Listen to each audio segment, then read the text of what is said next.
Peace, family. It's your brother B Knowledge of Law, and we are back with the B Knowledge Academy. Now, today I have a political science or political education piece for you. Again, a new African political science to be what particular, because we're speaking about developing a new African nation state right here in the wilderness of North America, specifically in what the Southeastern Territory and Black Belt territory, which is extensive, where we have been, have thrived, have been through what? Imprisonment of war, have been through what? Political imprisonment, there and abroad, all over this United States for many years, months, and days. However, to be specific in what? Our geopolitical stance, there are the states of now known Louisiana, Mississippi, Alabama, Georgia, and South Carolina, right? Who we what? Determine or declare as a national territory that we seek to end getting the consent of the people, of our people, black folks here in the wilderness of North America, in gaining the what? Confidence and the consciousness of national revolution to our people here in the wilderness of North America will what? Liberate this territory. Now we know the various problems of society. We know what's going on, why we need a nation, why we need a nation, why we need a nation state in particular. Now, before I get into the solutions, because we're solutionaries, right? You teaching your people, you putting out stuff to your people. We've heard of all the problems. We know the vast oppressive measures, right? From the alphabet boys all the way to what? The civilian militias and the civilians themselves, very white families that historically for hundreds of years have oppressed freedom fighters and have what? Killed off the resistance efforts that have always and always will be in our blood and in our actions until we so free the land. So, quick before I go on into the solutions, right? The strategic elements that are necessary in order to progress into a what nation state. Before I go into the land acquisition methods, right, that are necessary to go or build or grow into a what nation state, because we're talking about land territory claim. The only difference, see, we get the black movement, we get black nationalism. We need our own education. We need to govern ourselves. We get that we need to what? Have our own housing. We get that we need to have our own what? Medical facilities and so on and so on and so on. We get this cultural nationalism and we always have. However, what needs to be done is what? A land claim needs to be attached to that because it puts all black people with a revolutionary consciousness on the same political line, meaning it puts us in a position where we all have what? The same consciousness of a territorial claim. As simple as that. And when you're all in the same line of a territorial claim, the national consciousness that now develops out of that is even greater and more focused. So now the people can accomplish things, right? Without that freedom that they wish to acquire being what in a fine mist, not well defined. So now we know that black people in America exist in a nation. What's the difference between a nation and nation state? Nation, right? You think nation, take the root of that word, take the beginning, you see natal. It's just something you're born into. The black nation has amalgamated, right, out of all the blood and trials and tribulations and successes of our people here in the wilderness of North America. The natives who are us, those brought over here who are us, the European blood, right? So we know and understand that in this day and time, it's necessary, right, to not just be a nation, right? Because we understand that several nations exist even in the wilderness of North America. The Chinese nation exists here. Various European nations exist here and amalgamated under what? The name of whiteness and became Americans. We know that what? The Mexican nation exists here. However, the Mexican nation state is Mexico. So what is the nation state for our people? The difference between a nation and a nation state, right? Just means that a nation state means that those nationals, those people exist, right, under a unified political ground exists under a unified political formation. Example, United States of America, right? Where, like I said, various Europeans came together in the name of whiteness from Germany, from Italy, from France, right? From Great Britain, Ireland, so on and so on and so on. And they came together, right, through emigration and enslavement and oppression of peoples into what? The United States of America. Those various nationals and nations created a nation state. So now, if you take the nation of black people, right, the new African nation that was what developed here over the many tribes and many nations across the continent of Africa, the many tribes and many nations that existed here in the wilderness of North America, that existed what in the Caribbean, through the what breeding that was done here, through the trading that was done here, the amalgamation of the blood created a new African, and that new African, right, that created a what unified culture, a unified national universal identity, right, a unified international identity known as what black folks. The world knows who we are. We created what? A common territory in which we've developed and fought for statehood for a very long time. It's just what? Been concealed, and now we go reveal it. However, today is not based on the problems, it's based on the solutions. So I'm going to go into some strategic elements, and I'm going to go into some methods of land acquisition.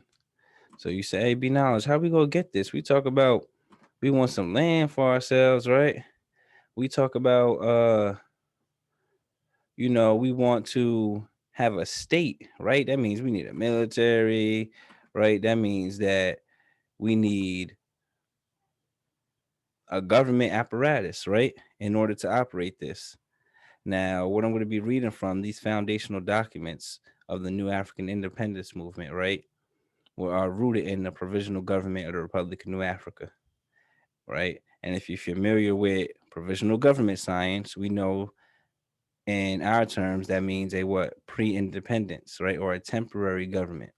It means of what building and standing in the place of the nation state to come, right? We're talking about new African state building, right? Black nationalism in the empire. Why in the empire? Because we, the black colony here, exist as a nation within a nation, right? A nation within a nation state, rather. So just like they band together, all those nations within this nation that was to come and created the United States of America, so we must band together in the nation that naturally came about here through what circumstance. A nation state is the next step, like I said, and compacted and what concrete. This idea was put Louisiana, Mississippi, Alabama, Georgia, South Carolina, in particular, out of that black belt territory that we have the international standards for nationalization and that whole black belt territory. However, the PG, like I said, in that geopolitical, right, and limited objective, which is a strategic element in nationalism and political science, you'll understand why those states in particular was done. So I'm gonna get into it, but first, on the importance of state building. What I'm gonna read out of this is War in America by Dr. Mario Bedelli. You understand? This first section that I'm gonna read from the impact on white racism, right? I'm gonna come right down here again. The impact on white racism. He goes to say, let me take this away so y'all don't have to look at me.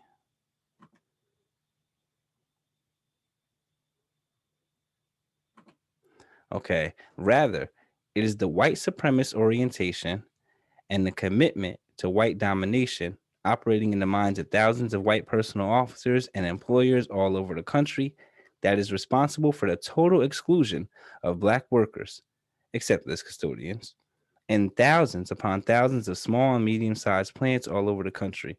Now, just to give you a date of idea, because you got to, of course, update some information yourself. This is from like 1970. You know what I'm saying? So, and thousands upon thousands of small and medium-sized plants all over the country. Where large companies are concerned, it is instructive that during 6 months of 1965 alone, the National Association for the Advancement of Colored People, NAACP, right, moving reluctantly and superficially, filed 1,000 separate complaints of job discrimination against major employers and unions in the United States, right? Again, this is a white impact on racism.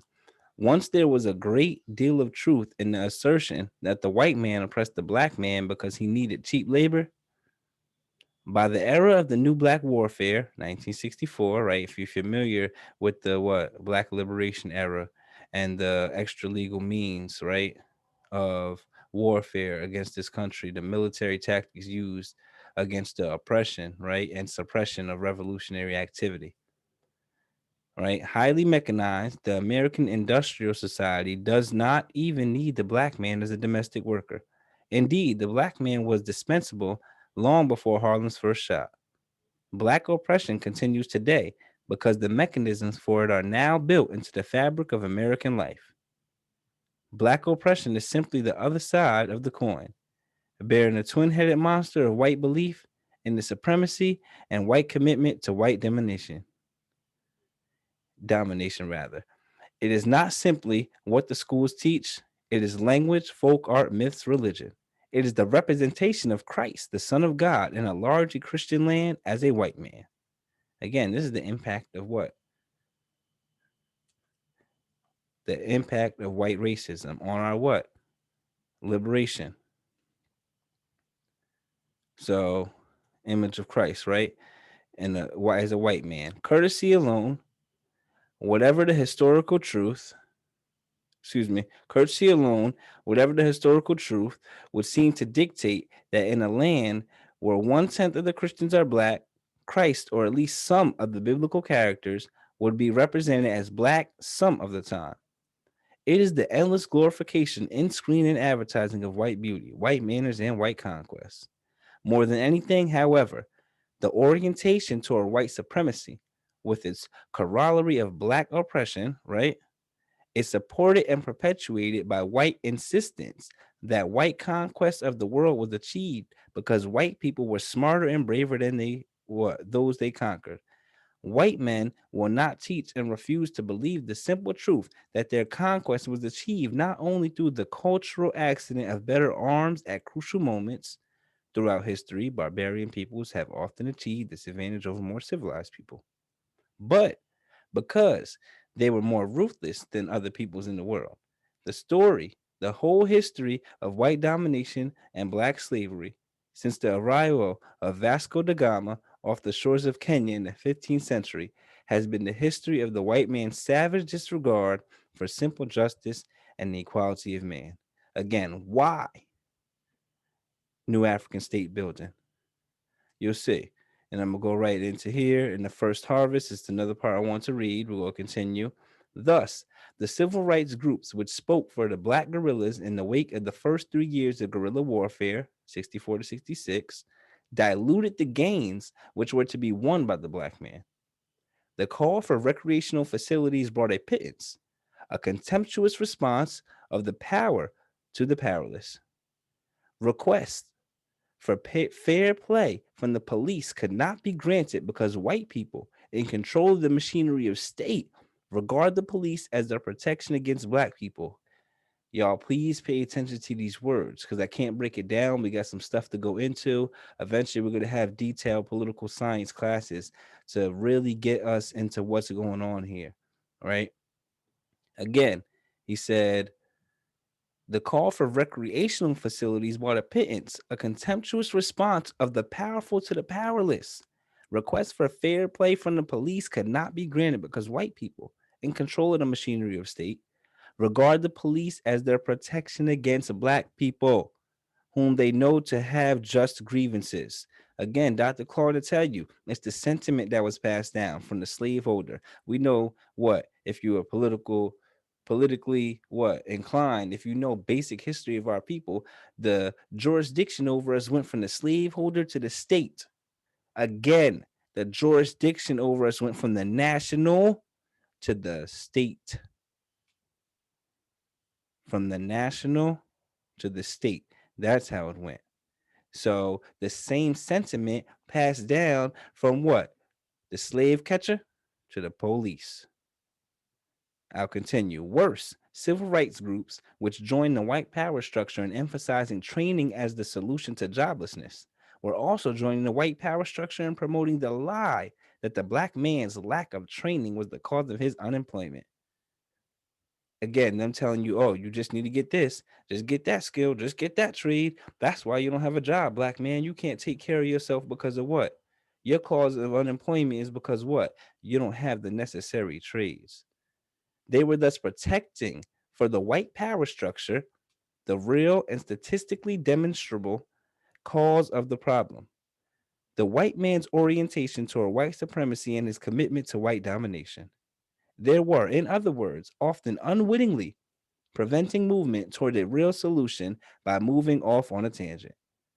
Black people are not only kept out of regular jobs by the bias of white hiring people, they are excluded from skilled trade apprentice programs purely by the bias of white skilled trade unionists. Neither situation could be remedied by the training of blacks. The black militants who spoke for the guerrillas were generally more on target, for they emphasized control.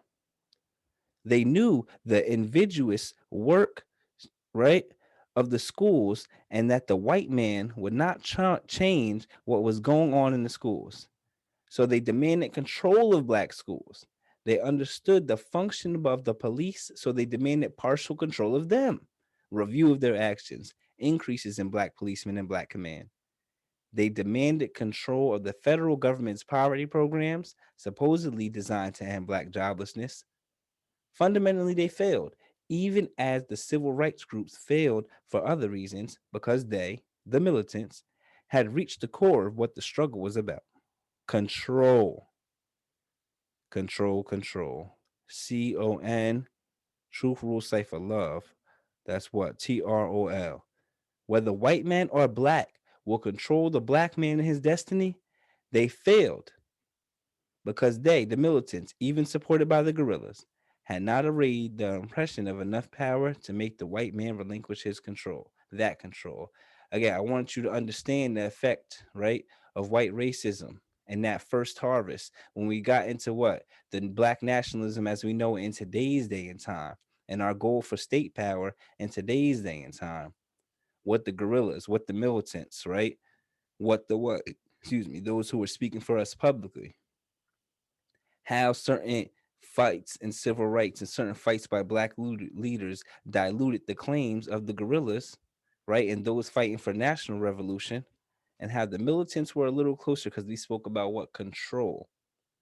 Even as what? A nation within a nation having control of the institutions that are even oppressing you or what? Are working to your demise. So they were closer talking about control. So one more read. I want to go into state power, right? Again, state power. Why is it important? We're talking state power here.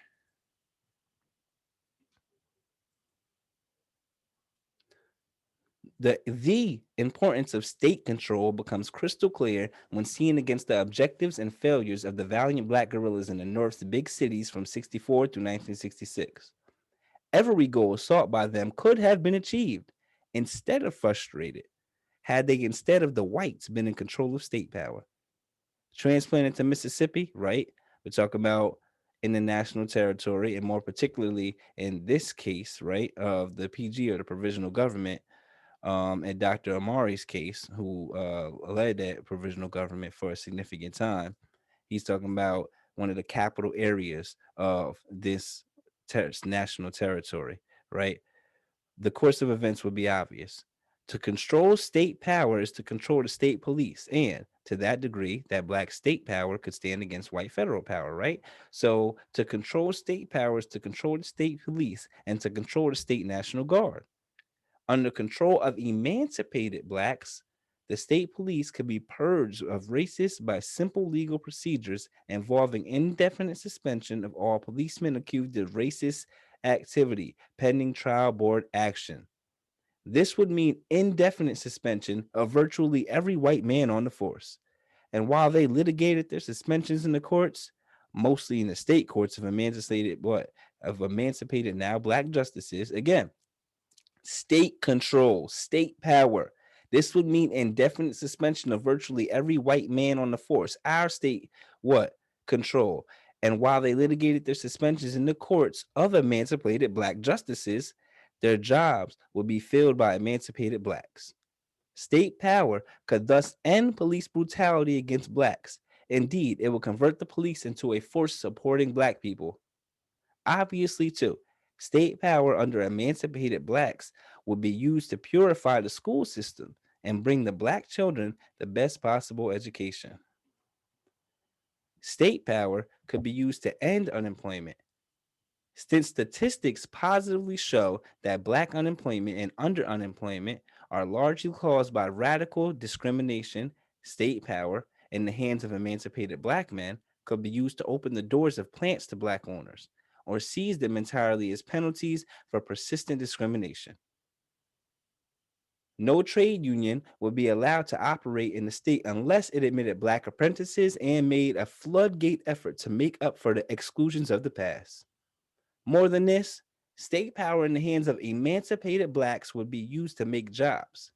Black people in the United States have existed as a colony within the nation.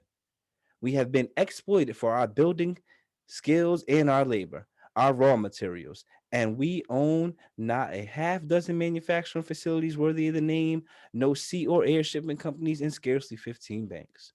Even the farms, for the most part, are not ours. State power State power would be used as it is used in every other colony that achieves its freedom to launch industries owned by the people to benefit the people. Not only would power, electricity, gas, atomic energy, and communications come under state direction, but the state would go directly into agriculture and industry, assisting private owners on one hand, as banks should do, and directly opening manufacturing plants, shipping lines, and other needed job making, prosperity creating concerns on the other hand. In short, a state power could and would be used by emancipated blacks to create a new society based on brotherhood and justice, free of organized crime, free of exploitation of man by man, and functioning in a way to make possible for everyone the realization of his what? Finest potentialities. And now, right? Because we talk about new African state building, all right? Again, black nationalism in the empire. So we have to focus on, again, I want to get you to understand why state power and how state power on a practical, basic level, fundamental level is important. And the impact on white racism in our what? In slowing us down in that and being anti-resistance, the impact on the anti-resistance ideals even within black folks. So right, I want to go into some strategic elements. Again, a foundational document of the provisional government of the Republic of New Africa, right? We're speaking about the first effort, right, through the New African Independence Movement in our time, the first state building effort, right, to liberate an actual national territory for black folks here. And what, if you're a student or become a student of political science, you'll understand that there's a hidden history that for what, 100 years, hundreds of years before now, and 100 years before the independence of the United States of America, there was wars fought all along the eastern seaboard, all along the Gulf of Mexico, all up and down the creeks, all up and down the major rivers that were the highways of that day of Louisiana, Mississippi, Alabama, Georgia, and South Carolina. And there's a lot of written history on South Carolina, especially, and how our people, our direct ancestors, was whooping they ass all up and down. Again, this is the biggest wars, and the wars that they never won was against our people on this land and our continuing and continuous resistance all along these states and in this national territory. You got to know and understand that we've we and I'm gonna get into it, but we've never lost anything down there.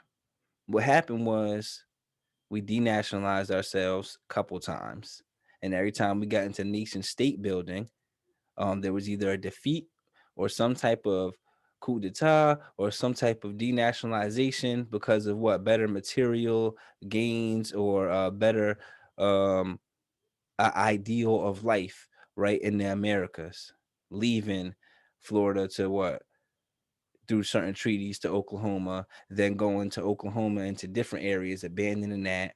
And even those that stayed in the Florida and the border of Mississippi, Alabama, Georgia, South Carolina, those that stayed all in those woods in those areas.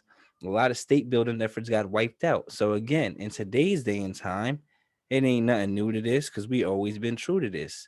This is our near ancestors, our near elders' effort at state building, new African state building, right? Black nationalism in the empire. So if we go into what? Strategic elements, right? There are 8 strategic elements that must be favorably aligned in order to assure the success of a black nation state in North America. The first is brains, right? I wrote knowledge of self next to it because that has to come with brains. Because everyone got brains, and what? The vehicle, right, that your brain is. Right, for certain thought processes, even though we know thought is non-local. I ain't getting into all that. However, you could be mentally dead per se, or what, blind, deaf, and dumb, as we say, in that aspect internally, not as far as a what physical disability. You understand? Without knowledge of self, you what, brain dead. So brains. You have to have what? Brains. That's very, very important. If you don't have brains, if you don't have the skilled people, right? If you don't have those that are going to take serious education, then as we say in peace, how proper education always corrects errors, our education won't be what? Proper. Our errors won't be what? Corrected. So we have to have the brains. We have to have the motivated people, right? We have to have those in positions of skill. We have to have those in positions of leadership. We have to have those in positions of all the assets or facets of education. I tell people about STEM and STEAM: science, technology, education, mathematics, or science, technology, education, art, and mathematics. That's already with us. We already have it in the national territory, and more will what come. That's why we here now pushing what? Further pushing and recruiting for the state building effort here in the wilderness in North America for our people, which is beyond explanation of why we deserve it. All the human families, including us right here, know why this is past due, right? You see the Honorable Marcus Messiah Garvey in the cut. Again, strategic elements. This is the 8 strategic elements. This comes from a foundational document of the New African Independence Movement, right? Striving for the liberation of Louisiana, Mississippi, Alabama, Georgia, South Carolina, right? We're talking about those surrounding, deeply condensed majority black counties, this black belt. And wherever you may so be in the United States, black man and woman, you deserve an effort at New African state building, wherever you may be. So brains, right? Which I added now to self. However, brains, as simple as that. We have the people with the brains we need already. We have every high degree possible. See, back in the day, we didn't even have it. At this time, they was talking, we didn't have new Africans. We didn't have black people in the positions of every single major industry we need. Now we do, and some, right? So we have that, and we have more to come, because once we have state power and we control our educational institutions fully, right? And not just have to resort to co-op groups, right? Not just have to resort to um, fully educating our system, our children, ourselves, right? And those in our direct community. We'll be able to, on a university level, right? Not have to send them to school within their mind they have to ignore this, that, and the third, or they have to what, go around this, or they have to be wise enough to think above a certain white supremacist idea, right? They have to think above the what? The pins that are going to be pushed by the doctors, ministers, nurses, and cremators they come across. So the brains, we have them, and they will be further developed. Now, labor ties into brain still, because we need what? The skills and the motivation. We need the actual physical labor. We need the labor. If you just look in modern society and how economy is going, look at the Amazon factories. That's just the point I'll put in labor. China being ousted as a major producer, China being ousted as a what? Major produced in China, you see on everything, them being ousted as a major manufacturer and distributor of what? Material, period, for the planet, and goods, all right, and distribution services, period, for the planet as it advances, especially. That's a position we can slide into and be in for the world over, for our brothers on the continent, and for those what? In the Caribbean community, for those ourselves, and for America. Because they're going to need to rely on what? Us, like they do now, like they plan to in ousting China, along with what? The Hispanic population that's here, however, labor. Think of the Amazon factories and things of that nature, just as a general idea of how we can put factories that mass produce everything that the world needs. Factories that have inventory, stock, right, and production, I'll say, of everything we need. That's a good modern example of labor. There's vast rivers and lake deposits in the South, and it goes out into the Gulf. Labor, fishing industry is very big, and this is how we what? The state will be responsible for feeding our people. It's simple as that. Just how the state could feed people now, and they what? Choose to have a world of poverty and bums walking around and all this because what? And homelessness and hunger at an all-time high because what?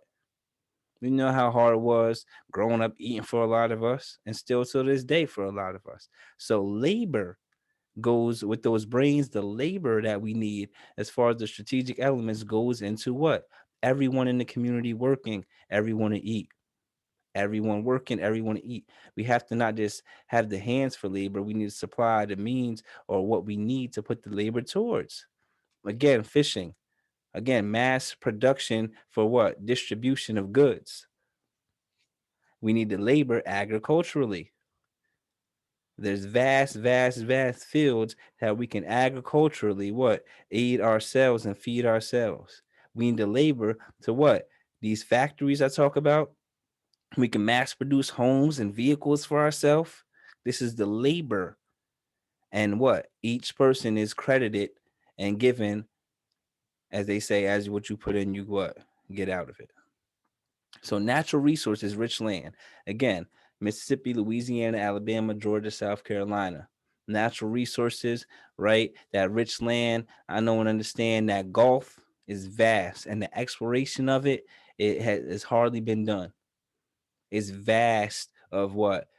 The natural resources we need, the food we need.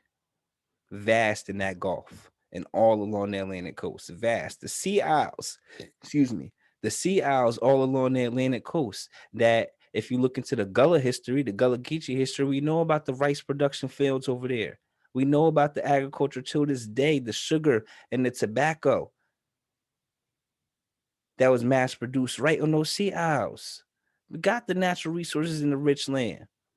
The river culture that the native original people, right, always what?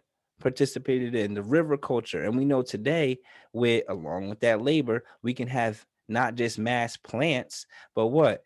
The or plants that you're used to, dams on these rivers, which will produce natural energy. So there's natural resources from the water on these mass rivers. The land itself for the agriculture, right? That rich land is vast all along the South.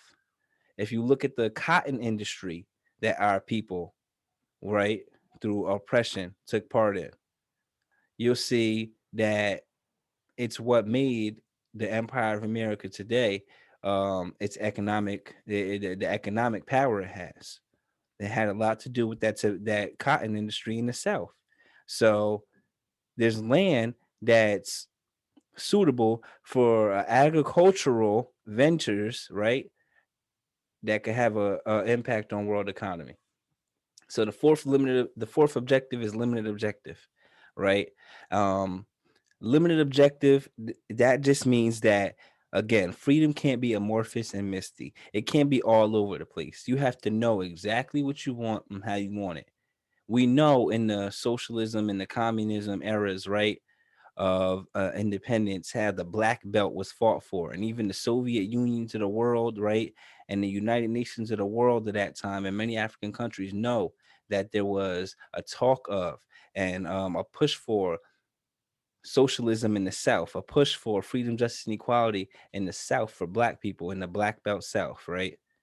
So that limited objective, right, which is a political science, became Louisiana, Mississippi, Alabama, Georgia, South Carolina, as opposed to what? The overthrowing of the United States.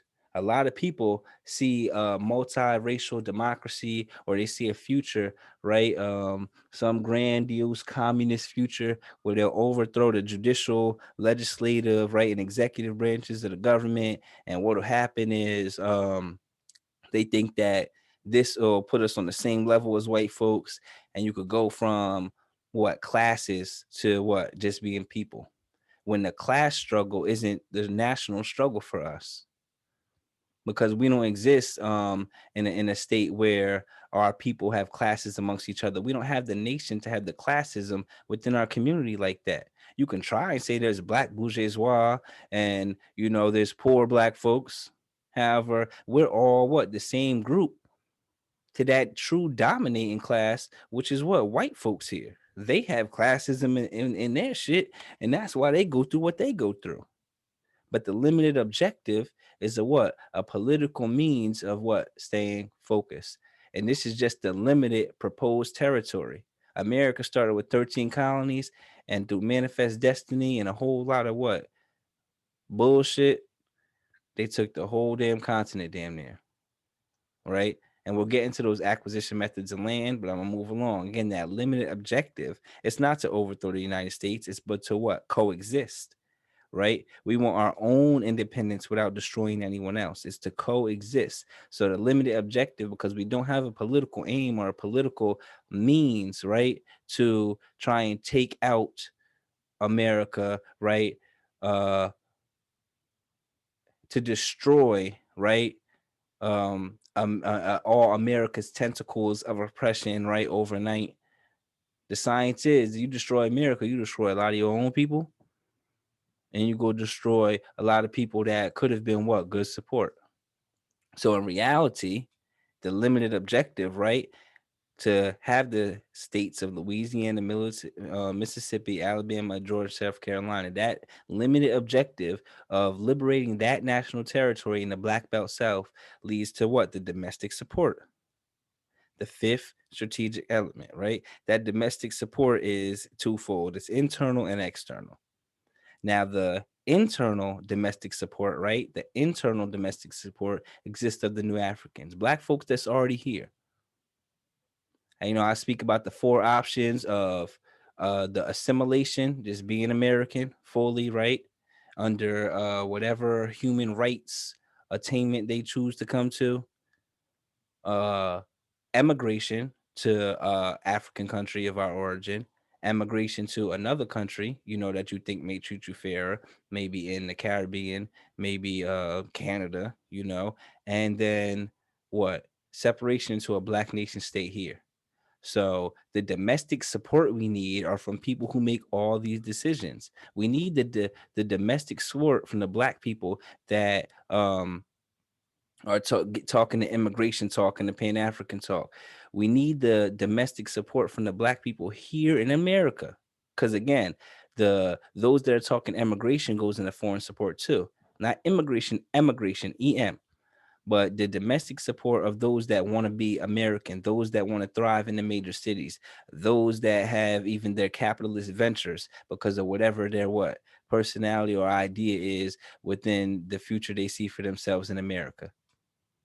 This is the domestic support we need, right? Black folks right here. That's the internal domestic. Like I said, domestic support is twofold for our what?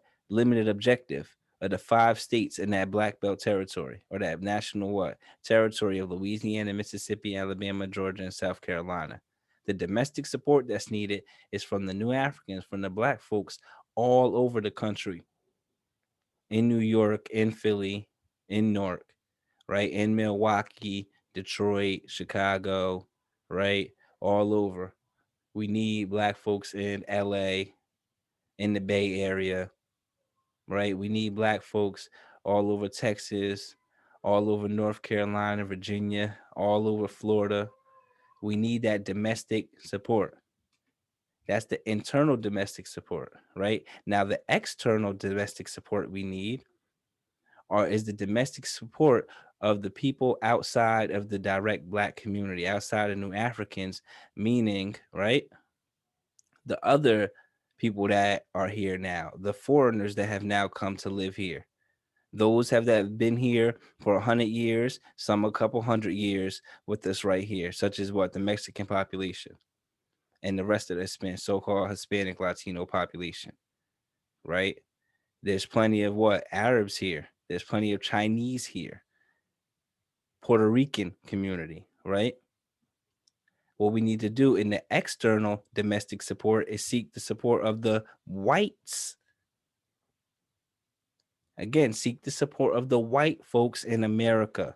So the domestic support, it's very important that we seek the what? Internal domestic support. So all black people all over America, whether you want to live there or not, whether you agree with it or not, as far as for your personal choice. You shouldn't be against a black nation state. Just like it's 454, 55 now, countries in Africa, a vast majority of them, right? Black African people. This is a new African state. So the domestic support is from the what? Black people internally, and what? The external factors of people that are here domestically, the white folks in America, the Puerto Rican community in America, the Mexican community in America. That's the external domestic support we need. So yes, new African state builders, right? Black revolutionaries seek the support of what? White people. Foreign support, right? The sixth strategic element being of the eight that must be favorably aligned in order to assure the success of a black nation in North America, right? The sixth strategic element, foreign support. The foreign support, that's obvious. We talk about land independence and what? Internationalization. Internationalization, right? So the foreign support, right? That's also twofold in a way. Even though it's vast, like I said, we'll have political science classes to go further into this as we progress. However, I'm keeping it simple. The foreign support either comes from a very large nation or a group of small nations, or both. The idea is to have the whole world on our side, the whole world to support. Like I said, when America was first seeking independence, Morocco was the first one and only one in the very beginning to say, yeah, we see y'all as independent. Y'all have what's qualified internationally, and at least by our standards, which is the international standard of what? Nationalism. So it's the same thing here. That foreign support has to be rooted in what? The world supporting us. However, the focus was a large nation, a China, right? A large nation, a nation like that to support what we want, our independence here in the wilderness of North America. A large, even white nation, right? Like a Russia, like a Canada, to support politically. I'm not talking culturally, and I'm not talking none of that. I'm not talking about our nationalistic approach. I mean to support, right? That foreign support of a large nation to say, hey, they have the international rights. We're on the Security Council too. We're we're on that seat of black folk. We're on that seat of human families who can what? Say what has to go in here. And as they're rising as some of the as they have been the most influential people, and they're rising into some of the most influential nation, right, on this planet, being a captive nation, even so, the most influential nation there is, even as a captive nation. They know and understand that there will be a time and day where this has to happen. Scientists who deal with knowledge, wisdom, and understanding, right? Which all those in high positions in life do. They know and understand history isn't what written in advance. And when those come for liberation, right? They either die trying or what? Through their support, they gain instead of losing all. So the foreign support, right? A big nation like a China, right? Or various small nations, particularly what? The black nations in the Caribbean. Sorry, or Guyana, right? Which is in South America actually. And then you have what? Jamaica, Haiti, places like this. If we could have these nations come together to support us, right? It would be what? Beneficial to not just them because of the economy that would open, the immigration that could open for them, right? Having another black partner in the world, right, which could decrease a lot of the limitations that's put in their foreign trade policies that's going on in this country. So the foreign support, right, um, material assistance, right, and the material assistance that could come from them is before and after independence. Anyone with foreign support watching this now, I know my goal that I could do, at least for myself and those I have right amongst me. We need a square mile. That's the foreign support we need. I need a square mile. What is that, like what, 650 acres? A square mile to start a small town that could be agriculturally independent. Simple as that. That's the what material support we could get now. Help us build a factory. Give us the money to what? Manufacture our own goods, our own clothes. The material support, fabrics, right? To create our own boots, our own straps, right? That's what we need. As simple as that. The material support. We need livestock in mass to be shipped over, fish in mass, agriculture, trees in mass. That's the foreign support. And that could be given what? Prior to liberation and after. Because that's what the economy, the trade that'll continue, what post liberation. That's what we're gonna need. However, now, yes, that foreign support, again, this is solutions. People asking about solutions. You always giving the problems. The solutions is what? Brains. How do we get this nation state? Brains, labor, natural resources, the limited objective of our particular nation state, the domestic support, the foreign support, that material support before and after liberation. Like I said, buy up square miles, buy up several square miles. Help what? Get materials that we need to practically live with. I'm talking firewood. People not thinking basic stuff, materials that we need, right? Non-perishable food, things of that nature. Survival equipment, gear, tents, lumber,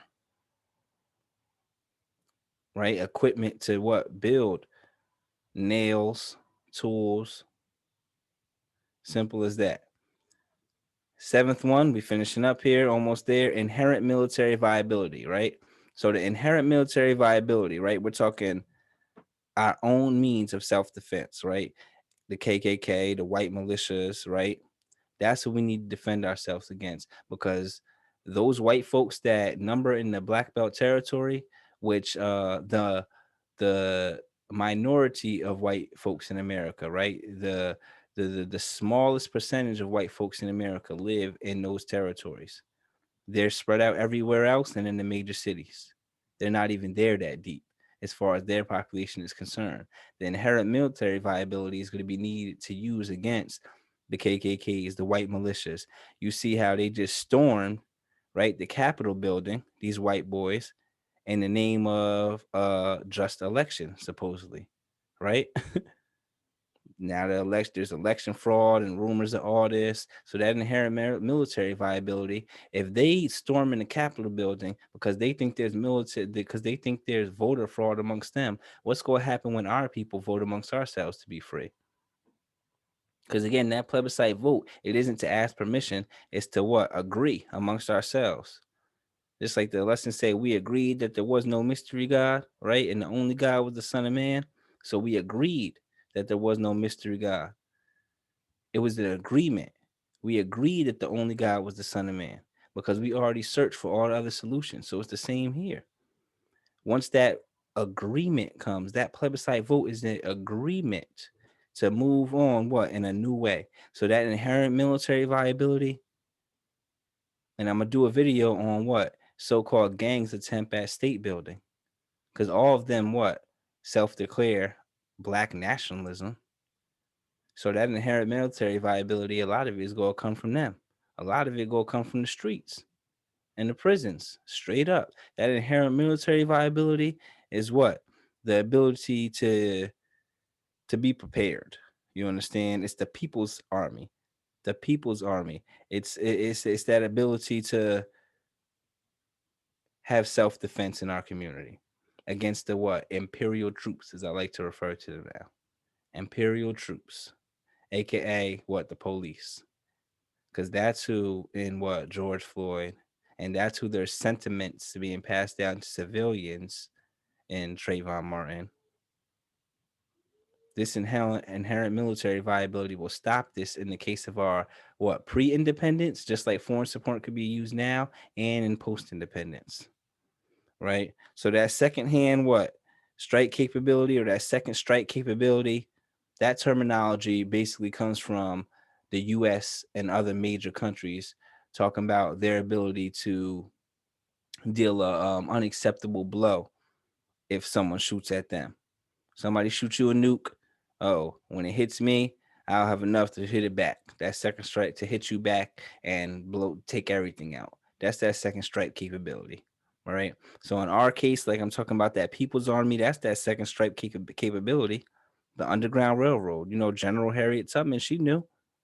Shout out to General Harriet Tubman. She knew that Underground Railroad was the second strike capability, right? The People's Army has to know the ability to what? Sabotage enemy lines. The People's Army has to know the ability to what? No snitching. Be quiet. The people have to have the ability to what? Defend themselves if necessary. The people have to have the ability to sabotage what? The economic advantage. It goes into what? The domestic support. The second strike capability comes from that domestic support, because it comes from what? The people's ability to give an economic blow through boycotting, to give an economic blow through what? Mentally and physically attacking the major economic institutions of whosoever chooses to forcibly oppress our liberation. Again, we need to be able to physically as well as mentally, in a second with second strike capability, be able to attack an unacceptable blow to the military and economic political institutions, the industrial institutions of whosoever chooses to attack us. That means if they hit us with a nuke, we got our country. They try to blow half the shit off the map because they that bold, even against all the human families that are planet Earth, even against foreign support, domestic support, our limited objective, against our international right, against our common sense claim to that national territory. We have to have what?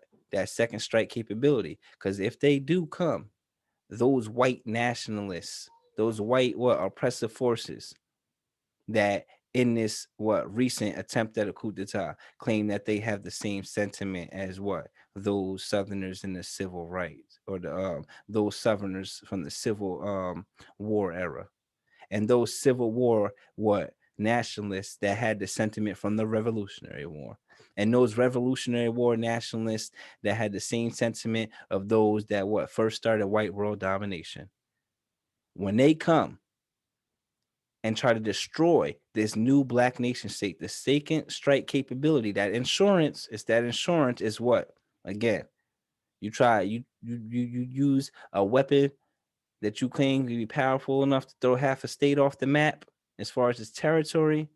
That second strike capability, that having that is the ability to what? It's your insurance, so that doesn't happen to you. So I'll give a real good basic example on that. The same way one country could nuke one country and the other one could send one back and take care of them before it even hit or as it hit, it's the same thing. Even though we may not have what?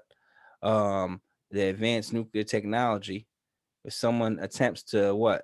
Depopularize, right? Or depopulate us If someone attempts to take our national territory post liberation and destroy it literally, physically, that second strike capability not exist in just a button we could push back, not even just in the foreign support of a button they could push, but it exists in those black guerrillas. It exists in the major cities, in the protests and the riots that have what always been the biggest fear of this country. It exists in what, not even in the protests and riots, what we've showed in those in all the major cities, how it dealt the economic blows, and how when they brought in their white supremacist imperial troops and imperial guards, how they still couldn't calm down basic city blocks and neighborhoods. That's the second strike capability, to know that what within us is a dog chained, and when unleashed, right? That's the backup plan. You ain't know he was running up from the backyard. You ain't know he was about to hop the fence. You just thought you was gonna blow everything away. And what? Out came the second strike capability. So again, there are 8 strategic elements that must be favorably aligned in order to assure the success of a black nation state in North America: brains, labor, natural resources, limited objective, domestic support, foreign support, inherent military viability, and second strike capability, right? These are solutions. We're anti fake news. Anti fake news, meaning there is no revolution, meaning there is no resistance. That's fake news. That black people want to be caught up in what? All we want is banks. All we want is jobs. All we want is for the white man to give us a better taste and slice of pie. We don't even really want a piece of it. We want the crust. We want the better tasting part. That's all. We want the what? Feel good. Solutions. I'm anti fake news. I'm against those that feel what? That the black bougie folks that represent our community, the entertainers and rappers and sports, these athletes that represent the community, they do what's in the best interest for their pockets.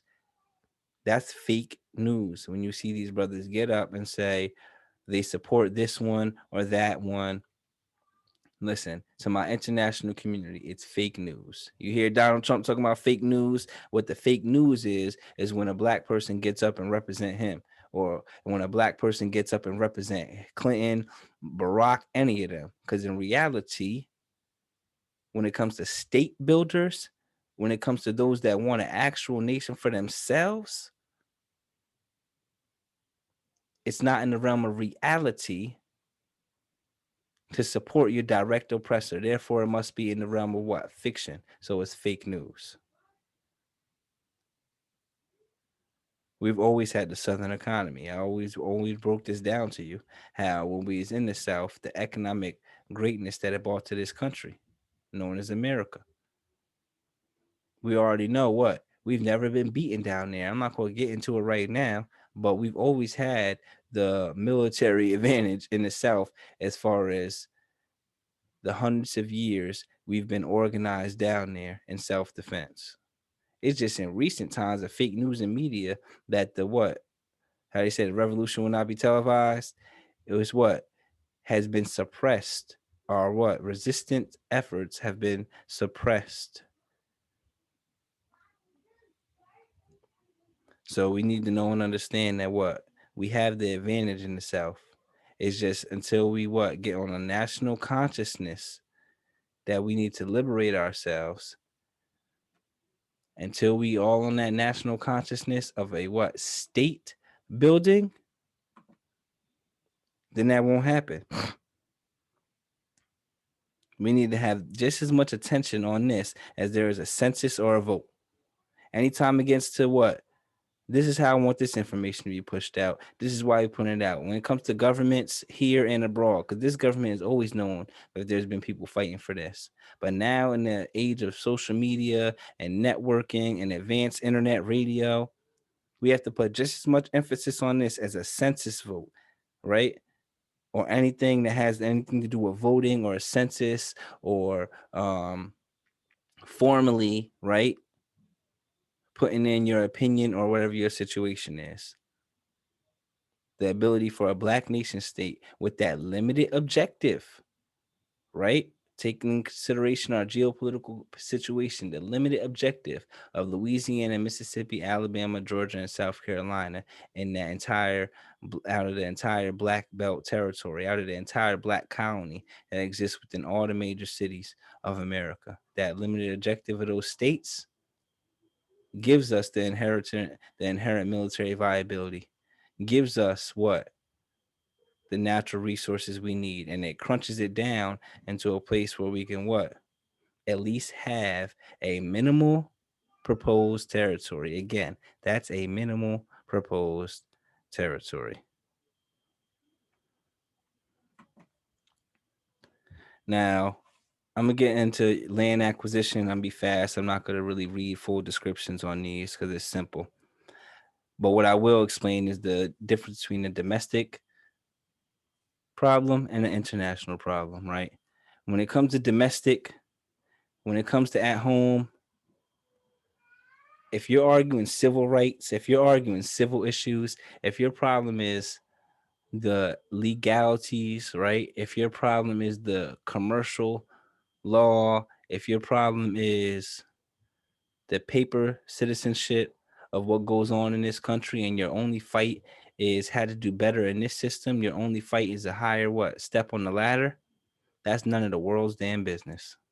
Because you, as an intelligent being, are fighting and putting your life out, right, for a better position amongst white people. The example I always give of Malcolm: how you fighting to sit on the same toilet next to a white man. That was what our most recent um liberating action, the civil rights movement. That's what's mostly bigged up, even though that was what at the same time as the new Black War era or Black Resistance era of those what Black revolutionary fighters of the 60s. So USA land acquisition methods, when it becomes a land acquisition thing, it becomes international because the whole planet is concerned with who has what territory. So again, domestic issues on what, not just rights but the privileges granted to US citizens. When that's your fight, it's a fight what for a domestic change. It's not a fight for a worldwide change. It's not a fight for land. It's a fight to what within the jurisdiction of who currently has the national territory and subjugation through the jurisdiction of the United States. You like better treatment. I'm going into USA land acquisition methods, so real fast you can know and understand that it's possible for you. It's been done, and time again it's been done all over the world. All over the world, nations have risen and fallen through several land acquisition methods. You know, so one of the first land acquisition methods, right? We know and understand. And I got this. If you read Foundations of the Black Nation again by Dr. Mario Bedelli, he goes through these thoroughly, but I'm just gonna go past them. And again, when we have our political science classes, when we get deeper into New African political science, as far as on the educational piece for those who really want to educate themselves and work for your people, right? As far as our liberation is concerned. The first one you'll see is acquisition by treaty. That's simple. A lot of that happened with the Indians. So the acquisition by treaty, right? The Indians yielded much of their land as a result of treaties. It's simple. Even though a lot of it was BS, a lot of it was permanent sales, and a lot of it was miscommunication, and a lot of it was scamming, as we call it. They was scammed. However, some of it, there were actual treaties where the Indians, whether we call it ignorant, or whether they didn't know what they was getting into, or whether it was the concept of no private land ownership, right? By treaty, they gave up a lot of their land, right? Like most of Georgia and Alabama were acquired by 14 such major actions with the Creek Nation and the Cherokee Nation between 1802 and 1835. Most of Mississippi, the northern part, was acquired from the Choctaw and Chickasaw in 6 such major treaty actions between 1801 and 1832. So again, if we're talking about Georgia, Alabama, what? Mississippi. The original people, the Creeks, the Choctaw, the Chickasaw, original people that lived here that look just like us. Now there are Plains Indians, so-called. I'm using these modern political terms, and other what more mongoloid, straight hair peoples that have been on this side alongside us a long time. However, they came recent, thousands of years ago. Just like original people been on Africa for ain't no time limit, it's been like that all over the planet, particularly in recent history, right? For at least hundreds of thousands of years right here. I'm not gonna go into all that, but that's just a fact. So there was some land taken by treaty. However, a lot of it, right, in these 20 or so treaties here, just in those three states, we know a lot of it was foolery, and that the treaties have been broken because a lot of those treaties were a lot of those treaties, right, we're supposed to be treated as nationals to this territory, right? So again, acquisition by treaty. So we could come into treaty with the United States. We could come into treaty with the US on how to acquire what certain lands, just like there's natives in Oklahoma now who left their territory in what Florida and things of that nature after the Seminole Wars, which were black wars. And it was what some Mongoloids helping us as opposed to the other way around. Two, acquisition by purchase. Now, this is simple. You know about the Louisiana land purchase from France, even though it was France stole it from our original people. You understand Wichita history, right?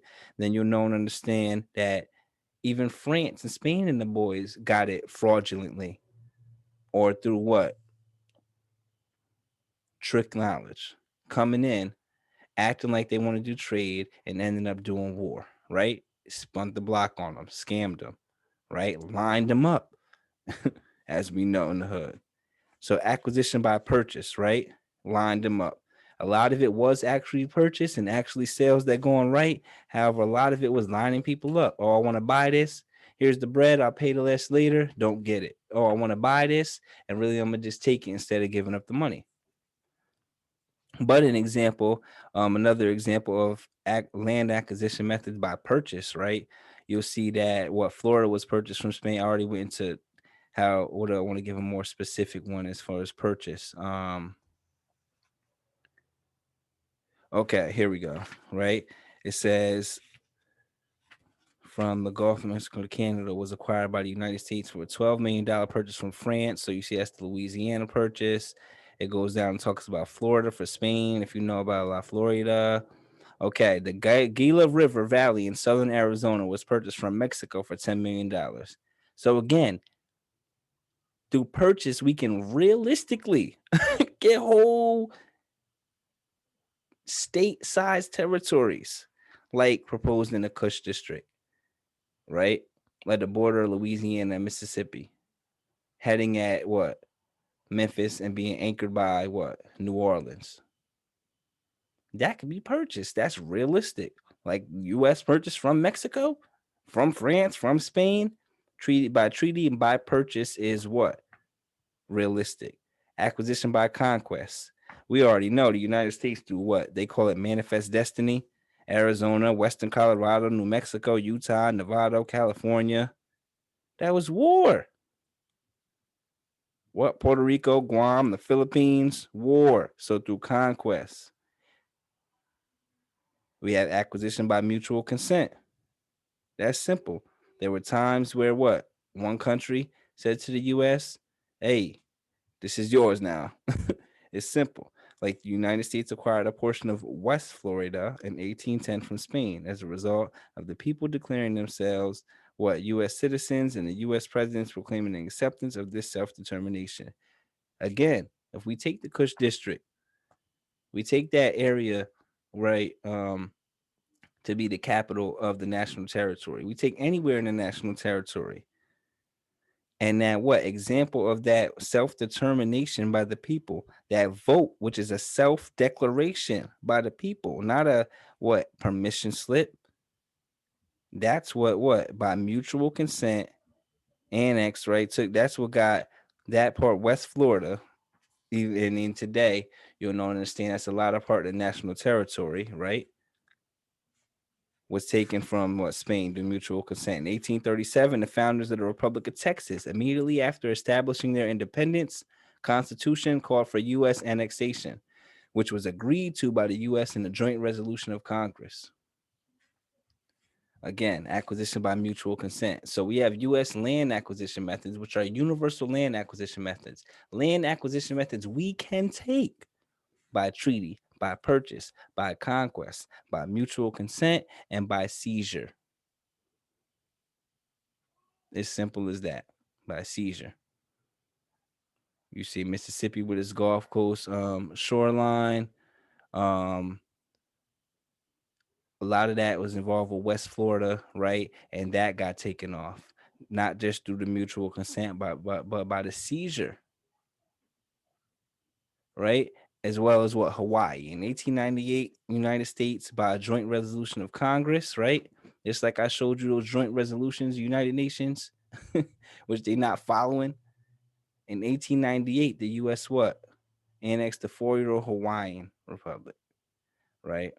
So then what? Hawaii. So again, family, I just want you to understand that in New African state building, in Black nationalism, right, in the empire, there will be 8 strategic elements at least: brains or knowledge of self, labor, natural resources, a limited objective, right, to be politically sound, the domestic support and the foreign support to back it up, the inherent military viability for self-defense, and the second stripe capability to back your shit up.